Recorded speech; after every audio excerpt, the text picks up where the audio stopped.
You're all here for one of your favorite, soon-to-be favorite talks you've ever seen, called Mechanically Confident, where we're going to recognize and design habits, routines, and practices that embed confidence in the body. So I don't have a whole lot of time, and Michael did a great job giving a little bit of a bio, but I figured I'd give you a little bit more detail about my experience so you know that I'm not a total quack when it comes up here. So that's my face. I decided to wear blue so you wouldn't get confused. This is still me. I represent a company called Zeal, and like Michael said, we're a consulting company. We build software for companies all around the country, and more specifically what we do is we institute process. I just violated the last talk's focus, but that's okay. Bear with me here. Now this is my experience level. So my years of experience, I've been an actor for about 20 years. I've been an engineer for about 15. I've been a husband for 10 just this year. I've been an entrepreneur for 5, and in 2 days, I will be a father of a 4-week-old, so I'm about a 0.072 years of experience. So if you look at the trend, I'm fucked. Just to clarify that a little bit. But like Michael said, a majority of my experience, in fact, a bulk of my professional experience is as an actor. I have a degree in theater, if you haven't guessed that already. And I later became an engineer, and now I'm an entrepreneur, and I own a consulting company, like I said before.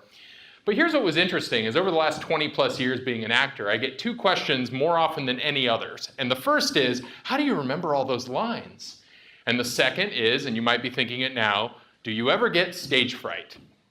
That's the question, more than anything. So let me answer those for you. Number 1 is practice, rehearsal, and things related to it. And number 2 is every single time, but it doesn't matter. So recently I was actually working with a bunch of less experienced engineers. We won't call them junior, we won't call them senior, because I'm going to show you in a minute why that doesn't ultimately matter. But I'll say less experienced individuals for the context that we're talking about here. And I was noticing that there were some habits that they didn't quite have. There were things they weren't doing when I looked at those that did have experience were.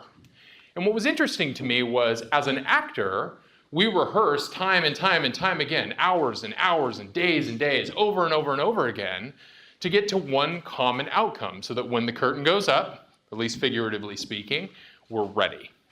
And I thought, well, wait a second, is there a way to train this, right? Because if you remember just a minute ago, I said, do you ever feel stage fright? And I said, every single time. Well, I've done this for more than 20 years. I haven't written code. I've done nothing else professionally more than I have been as an actor. So why would I continue to feel stage fright? And more importantly, why would I, after I said that, say, it doesn't matter? And that's because even if I'm standing at the edge of the stage with the audience right out there, right around the corner, the second my foot hits the stage, something happens. And we all know what that is. And that is just automatic response. So why do we rehearse as actors? Why do we do that? Well, the reason for it is because we need to create a mechanical response to a situation. That's the goal, right? Why do we block things out? Why does a director point on a stage and say, move to the left when you say this line or thereabouts? Why do we talk about intention and use terms like blocking, which blocking just simply means location on a stage at a given point in time? Like, why do we talk about those things? Well, the reason is the same, and that is we need to create mechanical confidence. So that even if I'm scared before I walk on the stage, even if that happens, it's irrelevant, right? Because the opposite is also true, right? The opposite is totally true as well, which is if I walk on stage totally underprepared, it doesn't matter how much I say to myself, oh, I know this, I know this, I know this. There's a good chance I'm putting a lot at risk, and that's just something we avoid. Now, if we look at our trend here, currently I'm at stage 4 weeks, where even diaper changing is a real pain in the rear, literally, right? I'm still figuring out how do I put my hand on either side of her moving hips, hold that tight while I take a band, strap it between the two, and avoid her taking a crap on me. I'm still figuring these things out. Now, many of you have probably already figured this out. I'm still learning. But ultimately, what we're talking about is confidence. I want to make a big, audacious statement here. You ready for this? You can all disagree with me, or you can totally agree with me, and it's this. Confidence is not a state of mind. That is not what this is. Confidence is the result of ingrained routine. That's it. You do the same thing or things like it over and over and over again, even if you're consciously unaware of how confident and how replicable you are and how well you can do something, it's irrelevant. Your body will still do it if you rely on that repetition. This is the thing 20 plus years has taught me, and I'll show you a bunch of examples, and I'll prove it to you that this is in fact true. Now, what triggered the idea for this talk actually came from this Twitter thread that I was reading, and somebody had posed this question. It was to a bunch of technical people, like, what do you do to feel confident? And I'm reading through, and by and large, the answer was something to this effect. Right? It was believe in yourself, that you have to just have the raw belief that you have the capability. And I'm thinking to myself, well, if I believed in myself, why would I be inconfident, right? Like, why would that be true?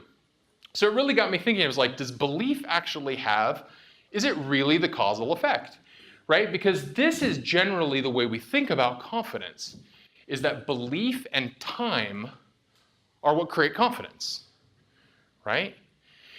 When I was looking at the engineers that we were working with that had a lot of experience, and I'm talking those that had time-wise had 10, 20, 30 years of time, yet whenever they would come up against something brand new, they still had this sense of confidence loss that they would come back to, right? Which wouldn't make a whole lot of sense if they had time, right? Similarly, they might not consciously believe in themselves, but what I discovered and noticed was that they would fall back onto similar patterns. So I'm working with a couple of interns that we have through Learn, which if you're not familiar is a code school here in San Diego. Great code school, really proud of what they do. And I was working with a couple of interns with our company, and we were doing something relatively simple. It was a login system, right? And they have username, password, things of the kind. And they hit a roadblock that was, from my vantage point, relatively trivial. And their reaction was kind of to throw up their hands and go, I don't know what's wrong, everything's broken, everything's busted. And I was like, well, it's common, it's reasonable, so let's explore that a little bit. We dive into it a little bit, we go to Google, test out what the error looks like, and the familiarity around the error message was just unaware to them, right? Things like that, right? Now, the very following day, I'm pairing up with another couple of our more experienced developers. And this was an individual that had written software for mechanical sorters for almost 30 years. And he was now working in Ruby on Rails. And we're working with him on the application, and he hits this roadblock. And before he could even say anything, I could even say anything, he dives into Google, throws the error message into Google, and runs it. Now tell me, for those of you who write code, how many of you have done exactly that? Okay, totally, right? And I'm thinking to myself, like, was that 30 years of knowledge that just led him to the conclusion that Google knew in this situation that it was going to be the thing, right? I mean, was that what was going on right there? It was like 30 years of experience led him to Google. Well, no, of course not, right? Of course not. That wasn't the case. So I started digging a little bit into yes, but what's actually happening? And I found something interesting. Raise your hand if you write code on a regular basis. Okay, so for those of you who write code, I want you to raise your hand, and I want you to keep your hand up if you've written code for more than 5 years. So raise your hand and keep it up if you've written more than 5 years. Okay, fantastic. I want you to tell me, okay, I want you to keep your hand up if you have a preference for the editor that you use. Okay, we'll go a little further. Do you tend to lay out the windows on the screen the same way? Oh, okay, let's try this again. Do you tend to use the same, shortcuts if you use some sort of that IDE that you use?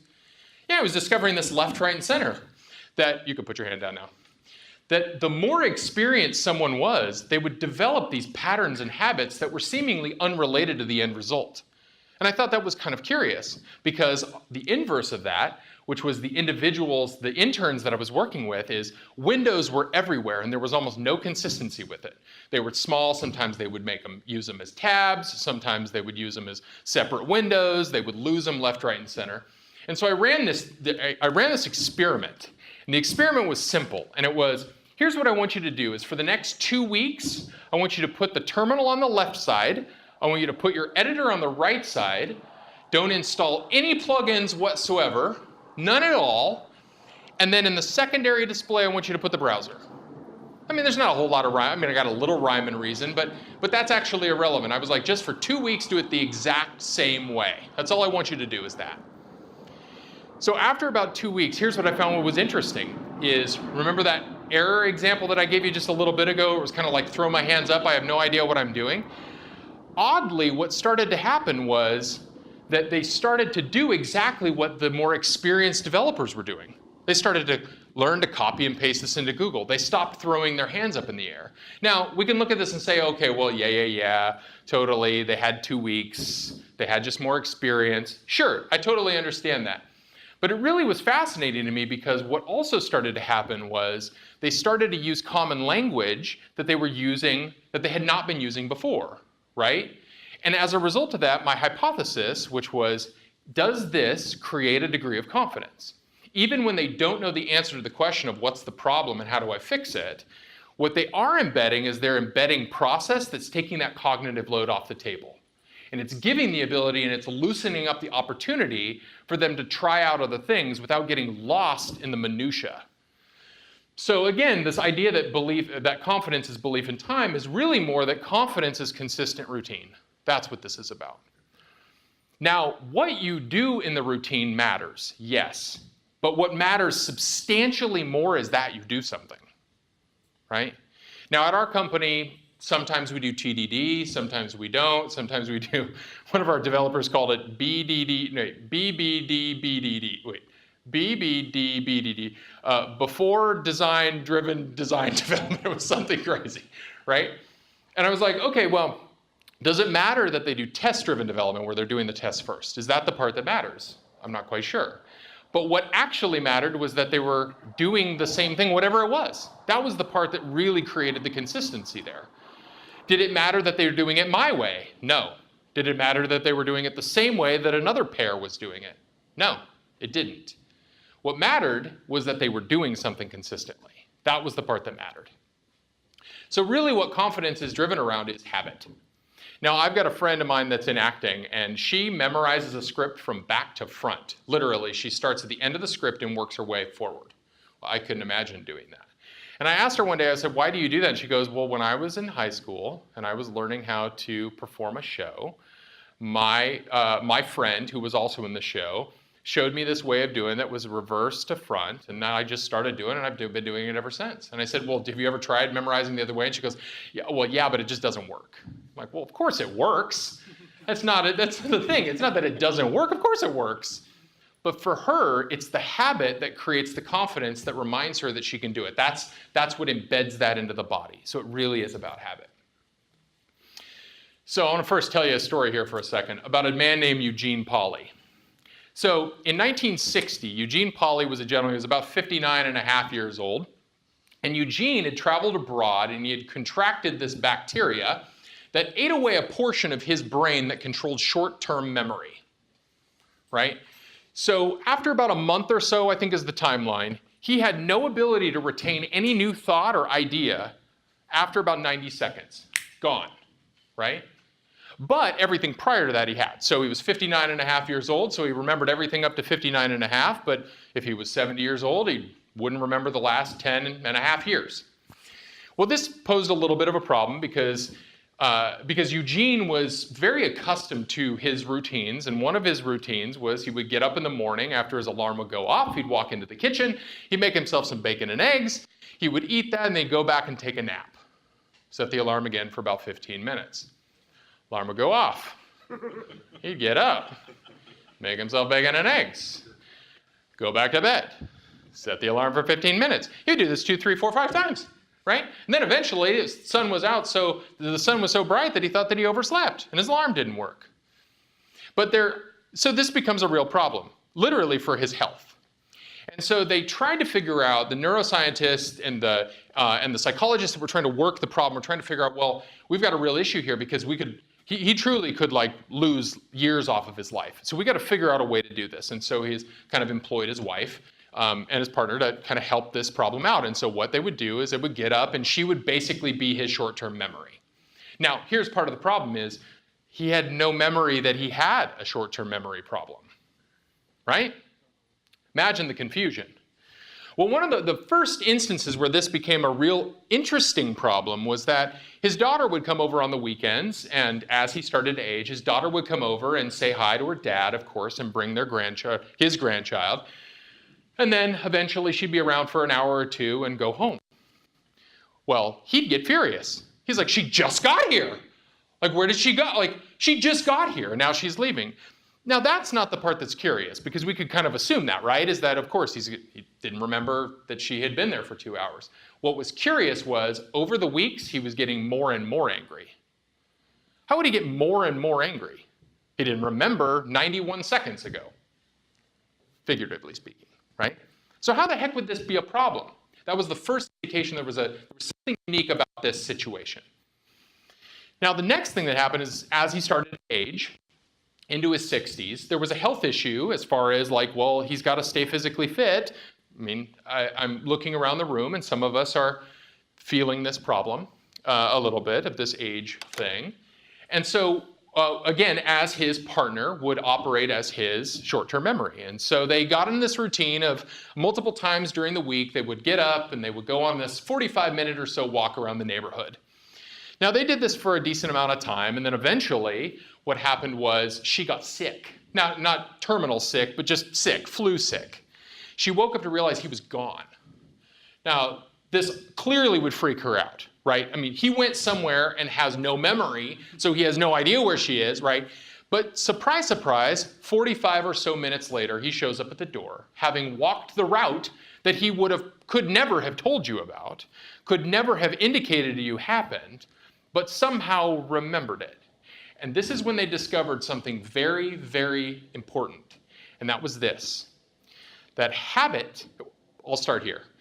We've learned and have known for a long time that short-term memory and long-term memory are held in totally different sides of the brain, or areas of the brain. What we didn't realize at the time, or they didn't realize at the time, was that habit, when done consistently, moves from where it would be in short-term into long-term, or in his case, never touch short-term. In other words, you could create a habit without ever being consciously aware of doing it.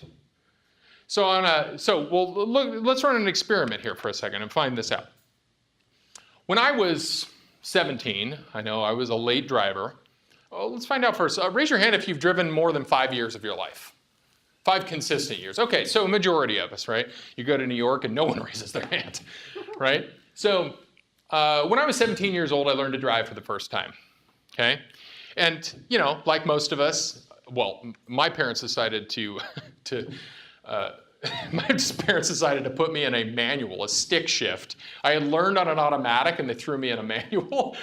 They're crazy. Anyway, so I'm learning to drive a car for the very first time. And you know, like imagine many of you, I get into the car after I had just basically been introduced to a car as a driver. You know, and I'm paying attention to all the things, right? Like where my hands are placed and like the distance to the pedals, whether it's accelerator or what have you. You know, I'm familiar with the gauges, but I'm now seeing them from a very, very different perspective. So we go out driving for the first time, and we're driving in downtown in this little town that I grew up in. Now, my familiarity was, if this is a car, my familiarity is from this side of the car. So let me ask you a question. Let's say this is about 2 or 3 feet. If my familiarity of looking at the road is like this, and the cars are parked like this, and I move this far over, what am I likely to do as I'm driving? There you go, a little bit like that. Now, I've been in a car, I don't know, thousands of times before, but got a little bit of a problem now, right? So I've driven, you know, I'm in my mid-30s at this point, so I've driven for many years of my life. I've driven, I don't know, thousands and thousands of hours. And as a result of that, like, I'm very accustomed to it. Now, let me add, here's the deal is, at this point in time, I don't even think about it. Like, I mean, I can literally drive my car with my knee, you know, with my wife over here to my right with, you know, my phone in my hand, still shouldn't do this, you know, and my hand, like, loosely placed on top and feel confident that I'm driving the car correctly, right? I'm not consciously aware of that confidence. It just is true. It just happens, right? Because I've done it so many times. So here's what I want you to do. I want you to close your eyes for a minute. Just trust me, close your eyes. And what I want you to do is I want you to visualize, and if you need to physicalize it with your hands or your feet, please do. In fact, let's do that. So what I want you to do is I want you to close your eyes, which you've already done, thank you for that. And I want you to think of your vehicle, or the vehicle you're the most familiar with, whatever that, if it's yours or friends or family members, okay? And I want you to see the car in front of you like it's parked in front of your house or apartment complex, whatever it happens to be, all right? And what I want you to do as I'm walking you through this visualization is I want you to look for the details that you never pay attention to. What hand you use, whether it's upside down, right side up, if it's your left, right hand, what foot you get in, doesn't matter. I want you to pay attention to the details that you never even think of, okay? So you're walking up to your car, and I want you to get the key, whether you have one of those fancy keyless entry cars or otherwise. I want you to visualize the key and how you're getting into your vehicle.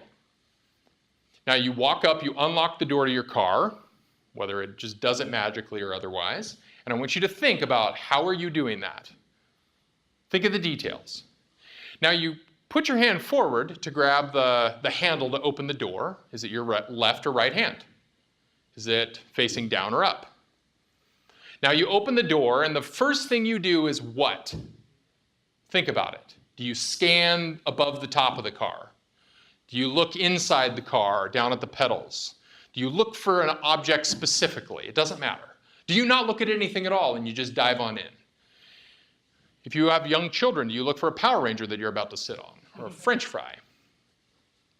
Now I want you to get into the car and think, how do you put your foot into the vehicle? Now that you've done that, you're now sitting behind your car. How do you start your car? What do you look at? Do you look at your mirrors? And more specifically, in what order do you look at them? What do you look for in your mirrors? Now, you look forward. Do you look at your dash? Do you look at any gauges, odometer, gas mileage, what have you? Okay, now your car is started. When you back out, what do you look at? Do you look at anything? You back all the way out of wherever you are, parking structure or otherwise, and you start moving forward. And as you do, where do you place your hands, your feet? If you're like me, did you take a wallet out of your back pocket and set it in the middle of the car, in the console? Or did you have some sort of bag that you placed to the right? What did you do? Think of all the details that you never think about. Now hold on to that, and you can open up your eyes. I would place a bet that if you really asked yourself, how often do I do the same thing over and over and over again? The probability is that well over 90% of the time, you get into your car, you turn it on, and you drive it out the exact same way every single time. Do you think about it every time? Do you say to yourself as you walk up to your car, I am confident that I can start this thing today? Do you do that? I doubt it, right? Do you get in and you're like, I am confident I will not hit anyone today? Probably not, right? It's just something that you do. It's habitual. And then you go to London, right? Then this happens, and you're like, shit, now what, right? But here's what happens, and this is the beauty of it. And this is what happens with people in general. So I go to London to go give a talk. I had avoided driving cars left, right, and center for obvious reasons, and I decided that, okay, I'm going to start for the first time and get here. So here's what I do. I go and I rent a car, and here I am, and I am freaked a little bit. My confidence is low, but I believe in myself, and so I decide I'm going to do this. So what's my process? Well, my process, just like you visualizing getting into your car, is whether I consciously realize it or not, do the exact same thing, and I assess what's different. What's different? Well, pedals are on the same side, wheel turns the same way, the gauges are the same ultimately, few differences here and there, but by and large the same. But what is different? Well, what's different is I'm on the right-hand side of the car, not the left, and I'm driving with a slightly different perspective. So there's a process of deduction that we go through, and that process of deduction is really, really critical. When he was talking about mob programming and working as teams, this is the part in there that is really essential inside of reflection, is what's different, right?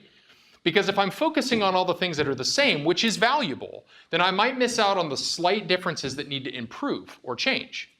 So as an aside, when you're working with your teams and as leaders of your team, keep that in mind, that we're really good at identifying what's the same, but what's different matters a lot.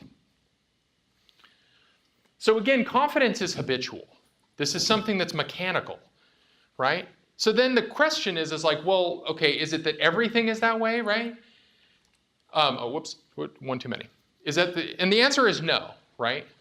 that there are things that are not habitual, right? Because if it was just habitual, then what is this thing when we talk about belief? I just mentioned it a few times before. What is that? I'll get to that here in a second. But before we do, let's talk real quick about how you can create this, right? So as an actor, this was a big part of what we did, right? Which is we got to create these habits and these routines. And it's really, ultimately, it's quite simple. So I'll give you a little bit of a rundown of how you can build this into your teams, into yourself, anything. If you want to create a new habit, this is a great way to do it. So the first is create a routine. It doesn't have to be super complicated. In fact, you want it to be something that's easily grokkable or digestible. You don't want a process that's so detailed, right? In fact, the idea of using rules to do that is a great methodology to get there, right? Using rules such as don't do this, but do this, right, is a great way of doing it versus, okay, put my hand on the left, my hand on the right, my foot on the right, my other foot not near the brake. That turns into a disaster fast. But the first thing is create a routine. I will say it again.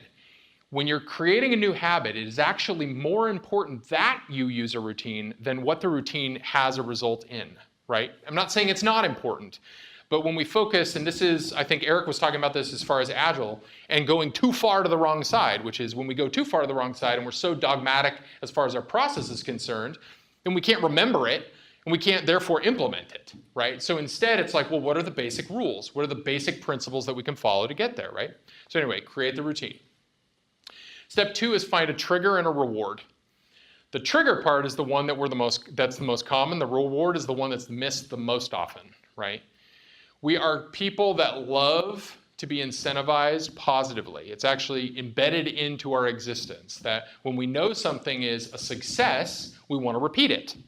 So create something that's a success. I recommend that you don't make it a cheesecake, but I do recommend that you make it something that's attainable, small, and digestible. And you, as leaders on your team, you can create great rewards and really make sure that you're rewarding each other in this regard. It's very important.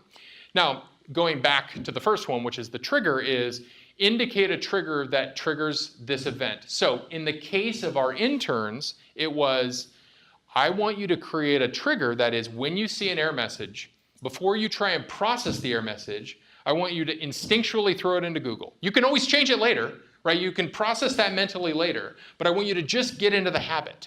Just get into the habit for a minute. You can change it later, that's fine. But just get into the habit. And in doing so, then you can kind of find a new route. The step 3, which is really important, which is follow your plan and do it consistently. As leaders, especially, I suffer from this heavily, which is as a leader or an entrepreneur, I love to change things all the time.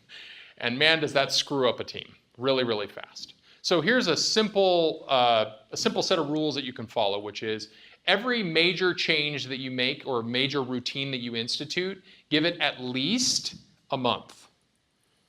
Then if you want to change it back to 2 weeks, that's fine. But if you're changing things up on a daily basis, you just never give the opportunity to create the habit. It just won't happen, okay? And the fourth is celebrate. Celebrate all of it, the good, the bad, and everything in between. So there's a few runners that have, I was trying to remember his name and I couldn't, but there was a runner that was trying to beat a very specific mile number, and the number was a 5-minute mile. This was before the 4-minute mile. And so his coach had told him, celebrate even if you don't hit the 5-minute mile mark. Like, even if you don't do it, I want you to celebrate. Well, little did he know that he kept moving the milepost, right? He kept moving it a little farther and farther, so he never realized that he had already hit the mile at 5 minutes, but he told him to celebrate every single time. And as a result of that, he created the reward that he wanted, and that's the goal, okay? So celebrate. Even the failures, celebrate them. It sounds crazy, it sounds a little stupid, but it actually is effective. Celebrate the failures. You can always use your retrospective to go back and clean that up. Now, here's the big thing, is when we talk about belief, what we're really talking about is commitment. And this is the hard part. Commitment is a choice. Confidence is a habit. Commitment is a choice. So this is the part where the delineation between those two really comes to be a very fundamental concept. So when we hire at our company and when we look to help other companies hire, this is the one thing that we're really looking for. And I don't want to confuse commitment and loyalty. I'm not talking about that. I'm talking about, do you commit to the follow through? Do you commit all the way, right? If you're going to stick to your plan, do you commit to your plan? And are you going to stay with your plan? Or are you going to start to divert quickly? Things along those lines, okay? Most of this came from this book called The Power of Habit, where he talks a lot about these things and how you form habits and what you do about it. This is a quick and easy read. I highly advise it, especially for you as leaders. There's a lot of great parables in here about how you can handle and manage change, but more importantly, like recognizing what's a habit, consciously or otherwise. And so highly recommend. So The Power of Habit is a really, really great book. Okay. My name is Adam from Zeal. If you have questions, I don't think I have much of any time. No, I don't. 1 minute. I got 1 minute. Okay, so if there's one question, I can definitely help answer that. Otherwise, you can find me afterwards. Questions? Fantastic. Find me afterwards. Thank you so much.